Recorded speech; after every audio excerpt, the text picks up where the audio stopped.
कसम खा लो कि आज से हम नमाज नहीं छोड़ेंगे।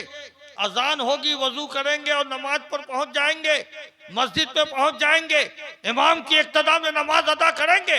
40 दिन कसम खा लो।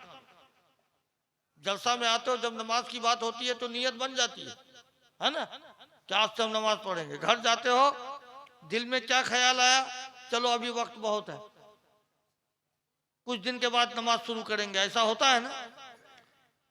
जलसे में क्यों नियत पे पुख्तगी हो गई? इसलिए कि यहाँ रहमतों का नुज़ूल हो रहा है, इसलिए आपकी नियत में पाकीज़गी आ गई। जब घर गए, दिल में अगर ये समझ लो, ये ख्याल आया कि अरे अभी तो उम्र बहुत है, कुछ दिन के बाद हम नमाज पढ़ेंगे, तो समझ जाओ कि शैतान कल्ब में बैठ रहा है, जहन को भटका रहा है। तो उस वक्त कसम खा लो, ऐ शैतान, मैं तेरा बंदा नहीं, मैं अपने खुदा का बंदा हूं। उठो और वजू कर लो और नमाज के लिए खड़े हो जाओ। 40 दिन मेहनत करो और उसके बाद नमाज छोड़ो, मगर छोड़ नहीं पाओगे। बोलो क्यों? रात में खाना नहीं खाओगे तो नींद होगी? भूख के मारे नींद टूट जाएगी, नींद नहीं होगी। क्यों? खाने की आदत है। और मैंने कहा कि 40 दिन कसम खा लो कि नमाज नहीं छोड़ेंगे। 40 दिन आपको नमाज पढ़नी है और 40 दिन के बाद नमाज छोड़ नहीं पाओगे, इसलिए कि नींद नहीं आएगी। 40 दिन आप नमाज पढ़ो, 40 दिन के बाद नमाज आपको खुद बुला लेगी, है ना। नमाज खुद बुला लेगी। अब उलमा से पूछो, जो नमाजी उनसे पूछो, जब तक नमाज की अदायगी नहीं होती है ना, तो चैन नहीं मिलता है ना। और जोहर की नमाज अदा करते हैं तो असर की तैयारी रहती है, असर की तरफ ध्यान जाता है, इतनी आदत बन जाती है। इसलिए नमाज की पाबंदी करो। यहाँ पर हजरत अनायतुल्लाह फिरदौसी रहमतुल्लाह अलैह के कोई मुरीद हैं अभी हयात से? बहुत सारे हैं ना। अल्लाह का शुक्र है, बहुत वलिय कामिल से मुरीद हुए हैं। और हमारे सलासल का ये दस्तूर रहा है कि हमसे जो पहले गुजरे हैं, हम उनकी सनाखानी करते हैं। और सनाखानी ऐसे ही नहीं करते हैं, जब उनका हम जिक्र करते हैं तो उनसे मुझे फैज मिलता है। ये उलमा का भी दस्तूर रहा है और हमारे बुजुर्गों का भी दस्तूर रहा है। जब नमाज की बात आती है, एक पैगाम देकर मैं रुखसत होना चाहता हूँ, फिर मुफ्ती हजरत मुफ्ती जहांगीर साहब की तकरीर होगी, उसको सुनकर जाना है आपको। जो सुने और उस पर अमल करें। एक मजबूरी और है हजरत, मैं बता देता हूँ। एक मजबूरी क्या है कि नमाज की बात आई, दिल में ख्याल कि हाँ आज से नमाज पढ़ूंगा। एक सबसे बड़ी मजबूरी हमारे समाज में क्या है, नमाज तो पढ़ना चाहता हूँ मगर एक भी सूरह याद नहीं है ना। ऐसा है, ऐसा है ना।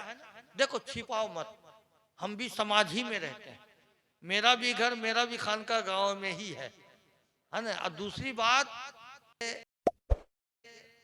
जो बंगाल का माशरे का माहौल है, वही माहौल हमारे यहाँ भी है। इसलिए कि बंगाल का बॉर्डर है हमारा एरिया, समझे। आपकी हालात को मैं जितना बता दूंगा, दूसरे पीर नहीं बताएंगे।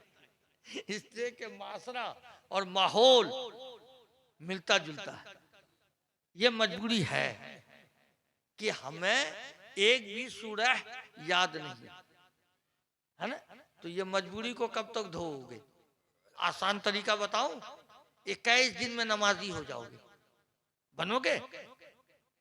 जिनको याद नहीं है, चाहोगे कि 21 दिन में हम नमाज के लायक हो जाएं? बोलो। किताब खोलने की जरूरत नहीं पड़ेगी, मदरसा जाने की जरूरत नहीं पड़ेगी, यूं ही नमाजी बन जाओगे 21 दिन के अंदर। वो कैसे? आज चले जाना फज्र की नमाज में, अपने इमाम से पूछना कि हजरत मुझको कुछ बता दीजिए, है ना, मुझको कुछ बता दीजिए। तो इमाम साहब से मैं कहूंगा कि आप ज्यादा मत बताइए, आप सिर्फ फज्र के वक्त बता दीजिए कुल हो वल्लाहु अहद, बस इतना ही। उसको पढ़ते हुए आ जाओ, याद हो गया। जोहर में फिर जाइए, इमाम साहब से पूछिए हुजूर यो याद हो गया, आगे बताइए। तो इमाम साहब कहेंगे अल्लाहु समद, हो गया। असर में जाइए, फिर पूछिए लम यलिद, मगरिब में वलम यूलद, ईशा में वलम यकुल्लहु कुफुवन अहद। वाह, एक दिन में एक सूरह याद है ना, एक दिन में एक सूरह याद, दूसरे दिन वल असर, तीसरे दिन इन्ना आयतना, सूरह कौसर पढ़ लीजिए, और चौथे दिन फातिहा के आखिर में पढ़ते हैं सुभान रब्बिक रब्बिल इज्जति अम्मा यसिफून, वो याद करा दीजिए, और 2 दिन में सूरह फातिहा। 6 दिन हुआ, जोड़ते जाइए, 6 दिन हुआ ना। जो बेनमाजी है वो जोड़िए, जो पढ़ना नहीं जानते हैं वो जोड़िए। 6 दिन में हुआ 4 सूरह नमाज के लायक, 1 सूरह फातिहा, 5 हो गया। 2 दिन में अत्तयात, 2 दिन में दरूद इब्राहिमी, कितना हुआ 10 दिन, और 3 दिन में मान लिया दुआए मासूरा, कितना हुआ 13 दिन, और दुआए कुनूत जो वित्र की नमाज में पढ़ते हैं वो 3 दिन रख लीजिए, कितना हुआ 16 दिन। तो मैं तो ज्यादा ही बोल दिया 21 दिन, 16 दिन में नमाजी हो जाओगे, मगर इश्क पैदा करना होगा। और दूसरी बात यह कि जिसको पढ़ना नहीं आता, अनपढ़ है, समझ गए, हम लोगों को अगर किसी चीज का मालूमात नहीं है, हमें हो या हमारे उलमा को हो, तो हमें लिखने की जरूरत पड़ती है, देखने की जरूरत पड़ती है।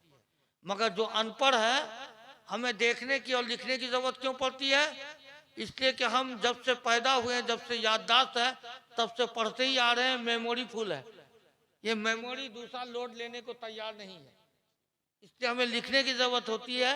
और जाहिल को अगर 50 सामान लिखा दो, बाजार भेज दो, 50 सामान जबानी लेके चला आएगा। और हमारे घर में अगर बताएगी 10 सामान, तो हमें लिखने की जरूरत पड़ेगी। अगर नहीं लिखेंगे तो 2 सामान जरूर भूल कर चले आएंगे, इसलिए कि मेरे मेमोरी में बात नहीं रहेगी। और जो अनपढ़ होता है, मेमोरी खाली है, फौरन लोड ले लेता है। इसलिए जाहिल जो अनपढ़ है, उनको फौरन याद हो जाएगी। इसलिए इश्क पैदा करो। कब तक झेलते रहोगे भाई? जिंदगी है, मरना है। कब नमाजी बनोगे? कब सीखोगे?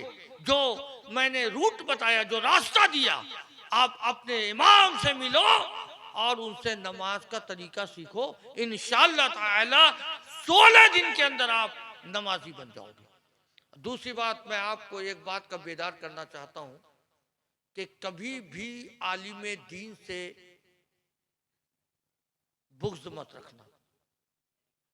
हमारे माशरे में जिससे मैं मालूमात रखता हूं, वाकफियत है हमें, अक्सर और बेशतर समाज में 2-4 लोग ऐसे होते हैं जो सिर्फ इस ताक में लगे रहते हैं कि हमारे इमाम से कौन गलती हो जाए कि मैं पकड़ लूं।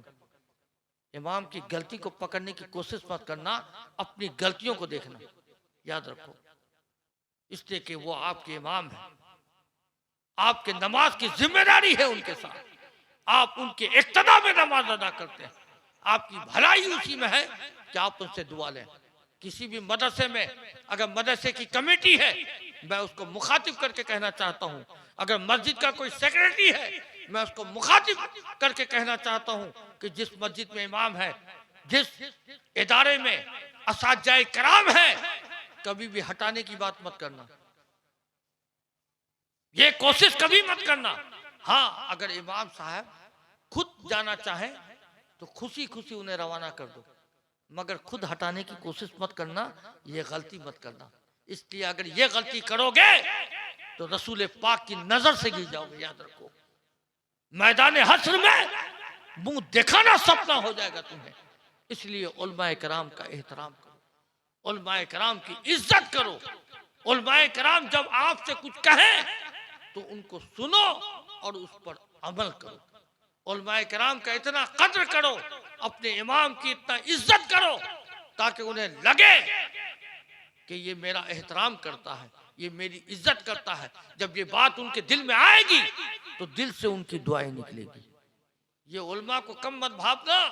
जब कयामत के दिन मैदान हश्र में शफायत होगी, बख्शाइश होगी, जब यही आलिम अल्लाह के रसूल की बारगाह में हाजिर होंगे, या रसूल अल्लाह मेरी शफायत कर दे, मेरी मग़फ़िरत करा दे, तो अल्लाह के रसूल कहेंगे लौट जाओ, तुम मेरे दीन के वारिस हो, अकेले नहीं, तुम्हारी जमायत में जितने लोग हैं सबको लेकर आओ, आज सबकी सफायत कर दूंगा। यही इमाम की बारगाह में आप पहुंचोगे, कहोगे हुजूर मैं आपको दावत देता था, आज मैं मुसीबत में, मुझे बचा लो। कोई कहेगा हुजूर मैं आपको वजू का एक लोटा पानी दिया था, आज मैं परेशानी में हूँ, आज मेरी मग़फ़िरत करा लो। वही आपके इमाम, आपके आलिम दीन आपसे कहेंगे कि आओ मेरे सब में, एक काफिला तैयार होगा, रसूल पाक की बारगाह में पहुंचेंगे, इसी आलिम दीन के सदके आपकी शफाअत होगी। सिर्फ आले रसूल को मत देखो, एक तरफ आले रसूल है, एक तरफ उलमा अहले सुन्नत है। एक एग्जाम्पल मैं देता हूं, दो चक्के से गाड़ी चलती है, अगर एक चक्का पंक्चर हो जाए तो गाड़ी का चलना महाल हो जाएगा, याद रखो। इसलिए एक चक्का अगर आले रसूल है तो दूसरा चक्का उलमा अहले सुन्नत। दोनों चक्के को अगर पकड़ कर रखे तो तुम्हारी गाड़ी कामयाब है, आप दीन में भी कामयाब हो, आप दुनिया में भी कामयाब, है ना। और गीबत से बचो, झूठ से बचो, नियत करो कि आज से हम नमाज पढ़ेंगे। नहीं पढ़ना आता है, जाओ इमाम के पीछे खड़े होकर पढ़ने लगो। कुछ पढ़ना नहीं आता, सजदा करना तो आता है। इमाम जिस तरह सजदा कर रहे हैं उससे सजदा करो, 16 दिन का इंतजार करो, जो तरीके बताए हैं उस तरीके से आप नमाजी बन जाओगे, पढ़ना सीख जाओगे।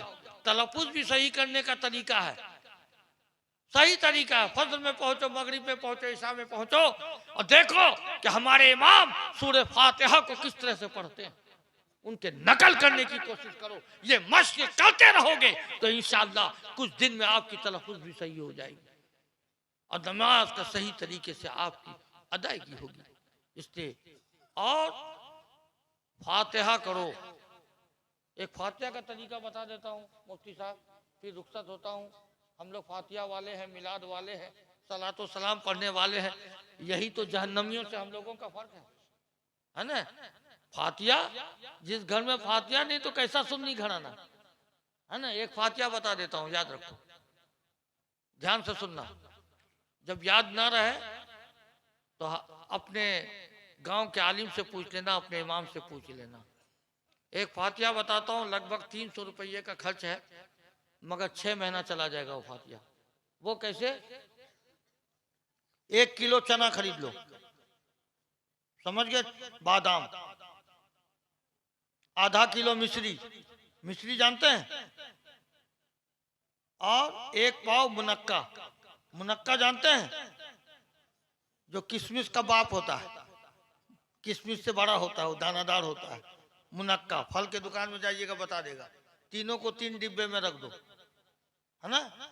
बुध का दिन, जैसे आज बुध का दिन गुजर गया, जुमेरात की रात है ना, आज ही के दिन 1 मुट्ठी चना लो, एक नए प्याले को खरीद लो, और उस प्याले में फुला दो, पानी डाल दो, ढक के रख दो। सवेरे उठो, उसको धो लो, और उसमें 2-4 दाना मुनक्का, 2-4 दाना मिश्री लेकर हजरत मौला अली मुश्किल कुशा कलमुल्लाह वजह करीम का फातिहा कराओ। एक माहौल बना लो, और इमाम साहब को इतना मत दौड़ाना घर घर, सब मस्जिद ही में लेके अपने प्याला को पहुंच जाओ। मिन जुमले मौलाए कायनात सरकार गौसे आजम, सरकार गरीब नवाज हजरत मखदूम अशरफ नूर खुतब आलम हजरत इमाम अहमद रजा रज़ियल्लाहु ताला अलैहिम अजमाइन, सभी का मिन जुमले फातिहा हो जाए, है ना। जब फातिहा करते रहोगे, गांव से बलाएं दूर होती रहेगी। और ये फातिहा को अगर इख्तियार कर लिया तो मैं दावे के साथ कहता हूं कि ना आपको घर के हिसार की जरूरत पड़ेगी, ना तावीज़ात की जरूरत पड़ेगी, है ना। इसलिए फातिहा को अंजाम दो, इस फातिहा को कराओ। और आज ये नियत करके उठो कि आज से हम झूठ नहीं बोलेंगे, आज से हम किसी की ग़ीबत नहीं करेंगे, और आज से हम नमाज की पाबंदी करेंगे। बच्चों को और बच्चियों को कॉलेज में पढ़ाओ, बीए करे, एमए करे, सब ठीक है, मगर मैं ये नहीं कहता हूं कि सभी को आलिम दीन बना दो, मगर इतना तो जरूर बना दो कि कुरान की तालीम दे दो, नमाज का तरीका सीख जाए। माँ बाप, देखो मैंने कहा ना, अक्स और बरअक्स, माँ बाप की दुआ बच्चे के हक में कबूल होती है ना। माँ दुआ कर दे बेटा कामयाब, बाप दुआ कर दे बेटा कामयाब। और जब बाप मर जाता है, माँ मर जाती है, तो वहां पे बरअक्स हो जाता है। रवायत में है कि बेटा अगर बाप के कब्र पर खड़े होकर सूरे यासीन शरीफ पढ़कर एसाले सवाब कर दे तो अल्लाह तबारक ताला उसके बाप की मगफिरत कर देता है, उसके बाप को बख्श देता है। तो बेटा को पढ़ाओगे कुरान नहीं तो क्या पढ़ेगा? सूरे यासीन पढ़ेगा जाके। इसलिए बेटा को कुरान की तालीम दिलाओ। बोलो अस्तगफिरुल्लाह रब्बी मिन कुल्ले ज़म्बियों व तूबो इलैह, ला इलाहा इल्लल्लाहु मुहम्मदुर रसूलुल्लाह व मा अलैना इल्लल बलाग।